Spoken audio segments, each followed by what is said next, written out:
स्वामी समर्थ, जय जय स्वामी समर्थ. श्री स्वामी समर्थ, जय जय स्वामी समर्थ. श्री स्वामी समर्थांच्या नामस्मरणाने आजच्या व्हिडिओला सुरुवात करूया. तुम्हा सगळ्यांना अनंत चतुर्दशीच्या आणि आज गुरुवारच्या खूप साऱ्या खूप शुभेच्छा. आज सगळ्यांच्याच घरचे बाप्पा जाणार असतील ज्यांचे अनंत चतुर्दशीपर्यंत असतात आणि सगळं घर आज सुन होईल.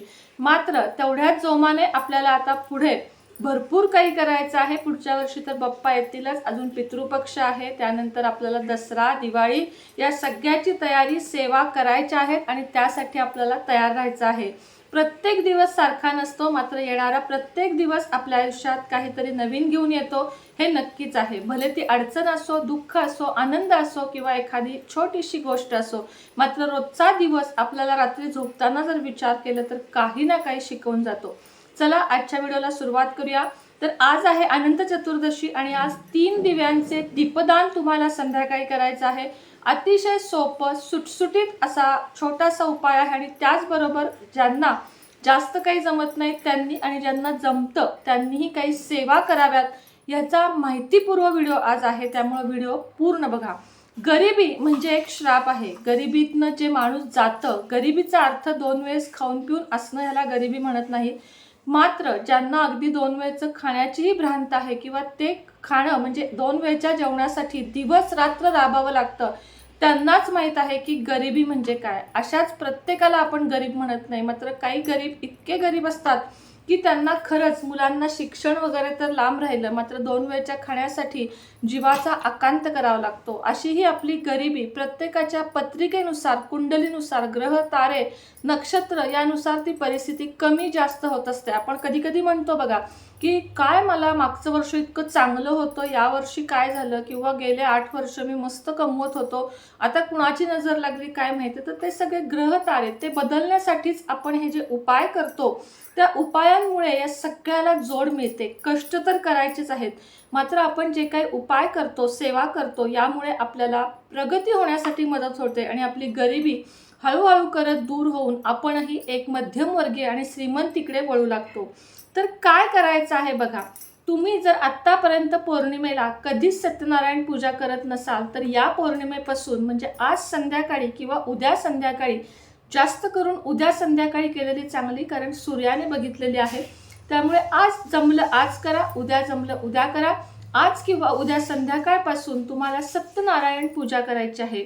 ती जी आपण गुरुजींना बोलवून करतो तशी नाही, केंद्रामध्ये जशी सांगतात, गुरु माऊलींनी जशी सांगितली आहे तशी सत्यनारायण पूजा अगदी सोपी आहे. 9 सुपाऱ्या वगैरे काही नसतं.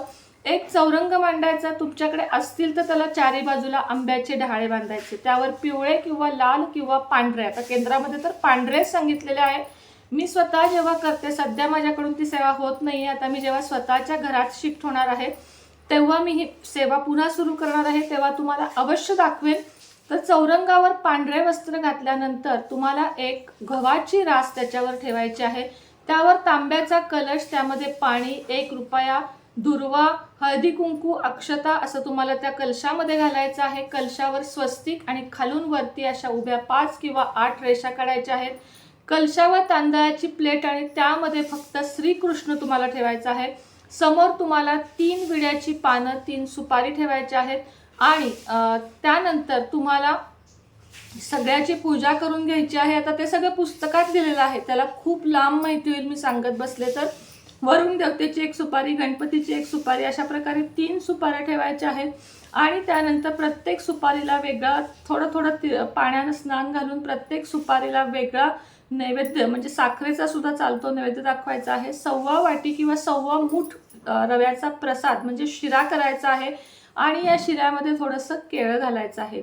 भगवान विष्णूंची पूजा म्हणजे आपल्याला सत्यनारायणाचा फोटो त्याच्या मागे ठेवायचा आहे, कलशाच्या मागे सत्यनारायणाचा फोटो ठेवायचा आहे.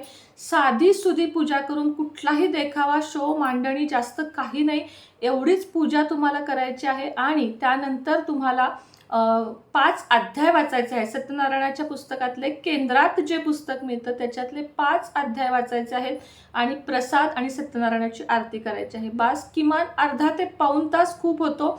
मात्र अगदी स्वतःचा अनुभव सांगते, अनेक लोकांना मी ही सेवा दिलेली आहे, म्हणजे मी सांगितलेलं आहे आणि अनेक लोकांच्या आयुष्यात चमत्कारिकरित्या बदल झालेले आहेत. आज किंवा उद्यापासून सुरू करा. प्रत्येक पौर्णिमेला, पहिल्या पौर्णिमेला जेव्हा कराल तेव्हा संकल्प करा की मी 12 पौर्णिमा करणार आहे. वर्षाच्या 12 पौर्णिमा असतात, ते 12 पौर्णिमा मी हे व्रत करणार आहे. आणि व्रत म्हणजे तुम्हाला उपवासच केला पाहिजे का, तर नाही. फक्त कांदा, लसूण, नॉनव्हेज, मांसाहार, मद्यपान हे त्या दिवशी घरात होता कामा नये. तुम्हाला असं काही नाही की उपवासच केला पाहिजे. ज्यांना शक्य आहे, ज्यांची परिस्थिती म्हणजे तब्येतीची परिस्थिती उत्तम आहे, त्यांनी उपवास करा. खिचडी वगैरे तुम्ही खाऊ शकता. अशा प्रकारे संध्याकाळी तुम्हाला पूजा करायची आहे. ही झाली पहिली सेवा आणि सगळ्यात मोठी सेवा. त्यानंतर तुम्हाला आज संध्याकाळी व्यंकटेश स्तोत्र, लक्ष्मी अष्टकम, विष्णू सहस्त्रनाम आणि श्री सूक्तमचे पाठ करायचे आहेत. लक्ष्मीची मूर्ती तुमच्याकडे जी असेल, माता लक्ष्मीची नसेल तर अन्नपूर्णाचीही चालेल. माता लक्ष्मी किंवा अन्नपूर्णा मातेवर गाईच्या दुधाचा, कच्च्या दुधाचा अभिषेक करत 16 वेळा तुम्हाला श्री सूक्त म्हणायचं आहे, सूक्तम म्हणायचं आहे आणि 1 वेळा फलश्रुती म्हणायची आहे. 16 वेळा श्री सूक्तम म्हणत थेंब थेंब गाईच्या दुधाचा अभिषेक गळती लावलीत तरी चालेल. आणि त्यानंतर तुम्हाला 16व्या वेळा झाल्यावर, तुम्हाला अभिषेक झाल्यावर फलश्रुती म्हणायची आहे. आणि तुम्हाला लक्ष्मीची विधिविधान पूजा करायची आहे. म्हणजे ती लक्ष्मी नंतर दुधाखालून उचलायची, पाण्याने धुवायची, म्हणजे स्नान घालायचं, पुसायची, तिला लाल गुलाबाचं फूल किंवा मोगऱ्याचा गजरा सुंदर असा व्हायचा. लक्ष्मीला तुम्ही या दिवशी हे नाही सेवा करू शकलात, गाईचं दूध नाही मिळालं हरकत नाही. लक्ष्मीच्या किंवा कुलदेवीच्या फोटोवर कुंकुम अर्चन तुम्ही करू शकता, फोटोवर सुद्धा किंवा मूर्तीवर सुद्धा. सत्यनारायणाची पूजा व्रत तर विसरू नका करायला. इतक्या जणांना याचा फायदा झाला आहे की असं नाही की या सेवेमुळे कुणी नाराज होईल. एकच अट आहे की सत्यनारायणाचा जो शिरा आपण करतो तो फक्त आणि फक्त घरातच खायचा आहे. बाहेरच्या कुणालाही तो, म्हणजे अगदी बाहेरचं शेजारचं जरी कुणी आलं आणि पूजा केली आहे हे कळलं तरीही त्यांना प्रसाद द्यायचा नाही. हे जे सत्यनारायणाचं व्रत असतं पौर्णिमेचं खास करून, ते फक्त घरातल्या पुरतंच मर्यादित ठेवायचं आहे. बाहेरच्या कुणालाही त्यातला घासभरही प्रसाद द्यायचा नाही. 1 माळ यानंतर तुम्हाला हे, आता हे झालं सत्यनारायणाचं व्रत. नाही जमलं ताई, आम्हाला नाही जमत, आम्ही ऑफिशियल आहोत, आम्ही कामात आहोत, ठीक आहे. तुम्ही फक्त विष्णू सहस्त्रनाम, लक्ष्मी अष्टकम, श्री सूक्त म्हणा, 1 माळ लक्ष्मी गायत्री मंत्राची म्हणा, 1 वेळा विष्णू गायत्री मंत्राची माळ म्हणा, 21 वेळा व्यंकटेश स्तोत्र तुम्ही म्हणा किंवा 3 वेळा व्यंकटेश स्तोत्र म्हणा. 21 वेळा जर व्यंकटेश स्तोत्र म्हटलं आज संध्याकाळी तर 1 मंडल तुमचं पूर्ण होईल आणि इतकी अनंत पटीने तुम्हाला पुण्य मिळेल की तुम्ही म्हणाल की ताई हो, सेवा वाया जात नाही. त्यानंतर तुम्हाला अजून एक सेवा देते, तुळशीपत्र एकच वाहत विष्णू सहस्त्रनाम. आता मी ही सेवा 2-3 वेळा सांगितली, याचं कारण प्रत्येक व्हिडिओ प्रत्येकजण बघत नाही. एक तुळशीपत्र घ्यायचं, विष्णूचं 1 नाव घ्यायचं, अशी 1008 नावं घ्यायची. एकाच तुळशीपत्रानं 1008 वेळा काढघाल करत नाव घेतलं तरी चालेल किंवा नुसतं 1 तुळशीपत्र व्हा आणि विष्णूची 1000 तुम्हाला जी नावं आहेत, 1000 नावं ती घ्यायची आहेत. ही सेवा किमान न चुकता करा. आणि विष्णू सहस्त्र नामावली आणि विष्णू सहस्त्र नाम स्तोत्र हे दोन्ही वेगळं वेगळं आहे. ह्या दोन्हीच्या सेवा वेगळ्या आहेत, या दोन्हीचं फळ वेगळं आहे. त्याचप्रमाणे तुम्हाला सायंकाळी 5:30 ते 8 सायंकाळची वेळ, या वेळेमध्ये तुम्हाला मी दिवे लावायला सांगणार आहे. दीपदान ज्याला म्हणतो आपण, हे कणकेचे घेऊ शकता, मातीचे दिवे घेऊ शकता किंवा स्टीलची निरांजनं घेऊ शकता, जसे तुम्हाला जमेल तसं. कणिक मळताना घट्ट मळायची, त्यामध्ये मीठ टाकायचं नाही. कच्च्या कणकेचे केलेत तरी चालतील, उकडलेले दिवे केलेत तरी चालतील.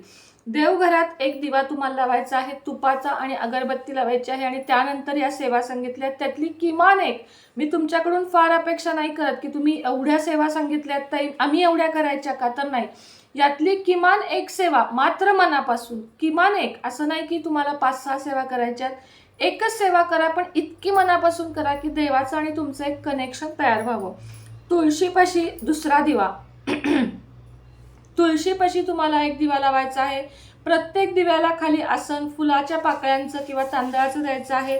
ओम नमो भगवते वासुदेवाय नमः या मंत्राचा जप किमान 11 वेळा करायचा आहे. मुख्य दरवाजाच्या उजव्या हाताला, बाहेरून आत येताना उजव्या हाताला गोंधळ करून घेऊ नका. आपण जेव्हा बाहेरून आत येतो तेव्हा जिकडे आपला उजवा हात असेल तिथे 1 दिवा तुम्हाला लावायचा आहे. आणि 1 दिवा आजच्या दिवशी शक्य झालं तर गणपतीच्या मंदिरात जाऊन तुम्हाला, अगदी चौकटीवर लावून आलात तरी चालेल, मात्र 1 दिवा गणपतीच्या मंदिरात लावायचा आहे. ज्यांना जमणार नाही घरातल्या गणपतीसमोर म्हणजे देवासमोर 2 दिवे लावलेत तरी चालेल. तिन्ही सांज ही वेळ लक्ष्मी मातेच्या आगमनाची वेळ असते. आपण आज सत्यनारायण पण करत आहोत, सेवा करत आहोत. याचबरोबर तुम्ही हे दिवे नक्की लावा. अग्निदेवतेच्या साक्षीने आपली ही पूजा, आपली ही सेवा नक्की फळास येईल अशीच प्रार्थना करते. लक्ष्मीचं आणि विष्णुदेवांचं मनापासून स्वागत करा आणि तुम्ही नक्कीच आयुष्यामध्ये सफल व्हाल ही स्वामींजवळ प्रार्थना करते. आजचा व्हिडिओ इथंच थांबवते. पुन्हा भेटेन नवीन व्हिडिओसोबत, नवीन विषयासोबत. तोपर्यंत तुम्हा सर्वांना श्री स्वामी समर्थ.